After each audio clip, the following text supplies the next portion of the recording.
We are here to talk about Trap, and right out of the gate, I want to say The Butcher is all I've been thinking about since watching this film. Before I dive into The Butcher's psychology, I want to say that some of my perceived failures of The Butcher's character are proliferated through the film.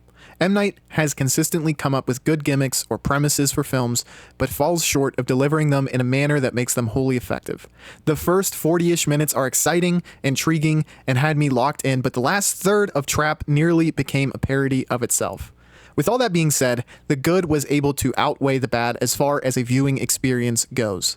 I'm not upset I watched this film, as I gave it a 3 out of 5, though I may feel differently had I bought tickets to see this in theater.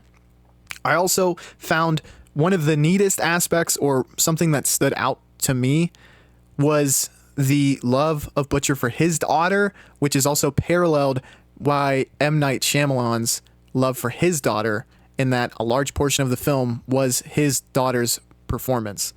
Some may say M. Night's twist for this film was getting an audience to buy tickets to his daughter's performance, but I thought she wasn't bad, and I'm certainly not the target demographic. Josh Hartnett was ultimately able to do well with a character that seems inconsistent under further investigation. Now, if you haven't seen the film and you want to be unspoiled going in, this is the time to depart. So let's talk about Hartnett's Butcher. The entirety of the film sets the serial killer up as a criminal mastermind. He recognizes the trap set fairly quickly at the concert, is able to socially engineer his way into secured areas, and continue gaining intel. He is then able to get to the only free exit to his knowledge, but once there, this film nixes that attempt, and then the film starts to lose its footing.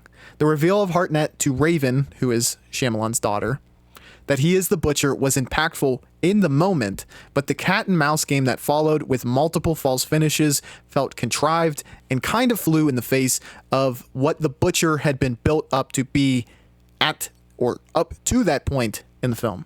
Again, he is shown to feel fully in control of his situation always, despite being backed up against a wall or cornered. This is not to say he does not make mistakes, but his moves are generally very well calculated. We then see him make multiple unforced errors while dealing with Raven. We can try to explain some of these errors away, but it's nearly impossible to explain them all away. We then get some motivations and picadillos expanded on and added as we further divulge into the film. Firstly, that Butcher has OCD, and secondly, that he has extreme maternal issues. Tackling the first aspect, I think they might have meant OCPD. I'm no expert on either. However, OCPD, or being a perfectionist and controlling personality type, would mesh better with the type of character the Butcher is over an OCD type, as OCD is usually marked with anxiety if particular tasks aren't fulfilled. Butcher wants to and feels like he's always in control of any situation. This is why he has victims on camera, where he can look at them remotely whenever he wants. That's also why he has a kill switch on his phone, as he can have godlike control over his victims always. The second aspect is mother issues, and boy howdy are there plenty of serial killers who had those. I want to start with how this doesn't work before we delve into real-world comparisons that may actually work. The Butcher's continued visions of his mother's visual or image can only really work as a creative license to get his maternal issues across, where the film makes much less sense. But wait until the end, where I may be able to salvage that aspect. We'll have to see.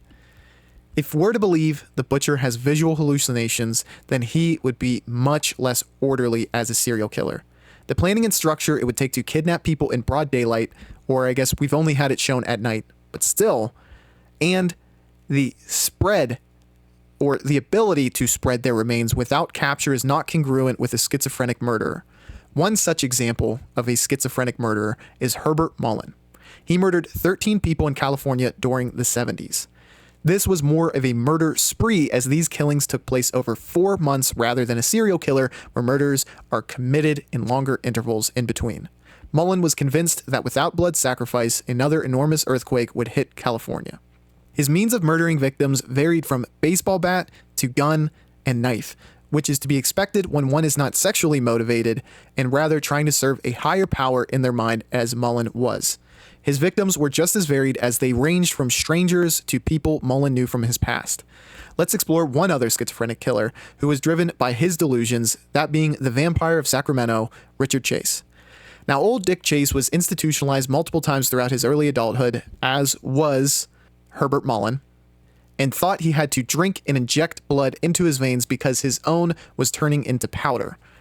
After working his way through rabbit, cow, and then dog blood, he finally began to kill humans. Chase would kill old men while driving, pregnant women while they were taking their garbage out, and finally invaded the home of a family who left their door unlocked. Chase would drink their blood, mutilate their corpses, and commit acts on their bodies post-mortem that reveal a sexual aspect to the crimes. Neither Mullin or Chase were socially charming. In fact, they were quite repugnant. This is why the murders happened where the victims were, rather than them being able to lure them into another location. Mullin and Chase were also too incompetent to kidnap their victims to bring to a secondary location due to their unorganized mental states. The butcher shows impressive social skills and is cunning enough not only to avoid capture, but also kidnap his victims. The mother delusions/hallucinations were or should merely be looked at as a creative piece to hammer home this tragic and traumatic childhood. Let's look at a real killer with similar motivations that actually could connect to the butcher. Let me introduce you to one Theodore Bundy, handsome and bloodthirsty as ever.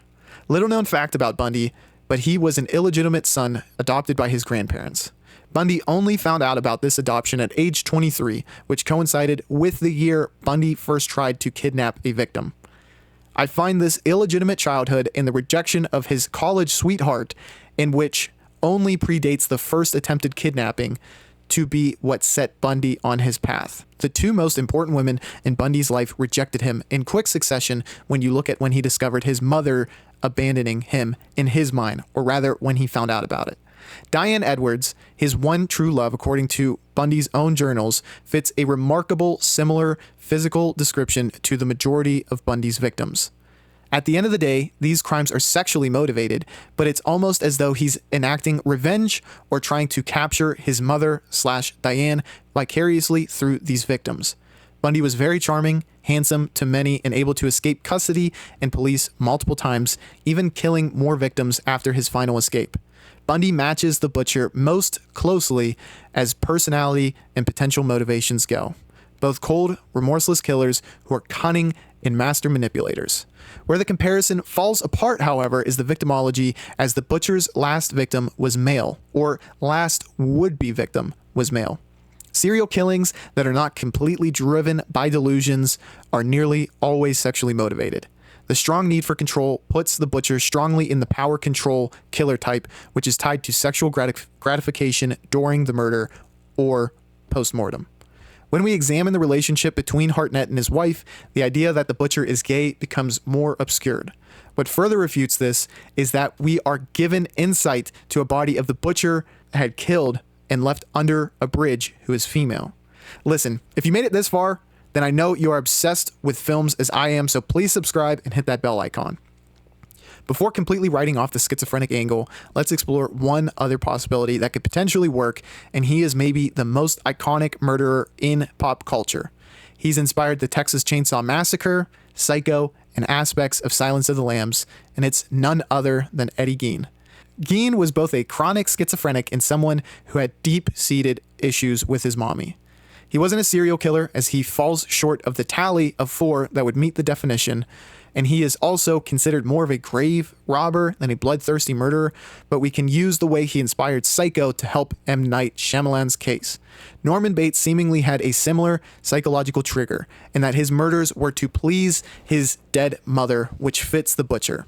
Mind you, both Bates and Gein killed their victims where they were, so they would come to the hotel, and Gein, or rather Bates would kill them there, and then Gein would kill them, either his brother, which is a theorized killing, was in a field, or one store owner, which he shot dead in the store she was working, as opposed to kidnapping them first like the butcher had done. So M. Night's subject, again, is a bit of a stretch. While the social aspect is a glaring weakness as far as an unsub profile, actually kind of matching what has happened in real life, the psychological motivations seem to fit Gein best. It does seem as though M. Night didn't focus too much on keeping the killer completely inspired by real life and leaned further towards making movie magic. It's ultimately the unsteady footing in both this interesting character and then the plot of the movie that does negatively impact the film, in my opinion. Maybe the Butcher is a Gein and Bundy baby / monstrosity who can charm, but is also sort of a drooling, delusional psychopath. You be the judge. What do you think of this character? Did the movie fall flat in the last third for you? Did it never have legs at all? Let me know your thoughts down below. Also, I have made numerous deep dive analysis like this on films like Longlegs, Enemy, Aftersun, Annihilation, the TV series Mindhunter, which I think you'll love if you liked this, and many, many more. Thank you for joining me for this video. Be sure to subscribe and hit that bell icon so you don't miss what I'm cooking up next, and I will catch you on the flippity floop. Bye, y'all.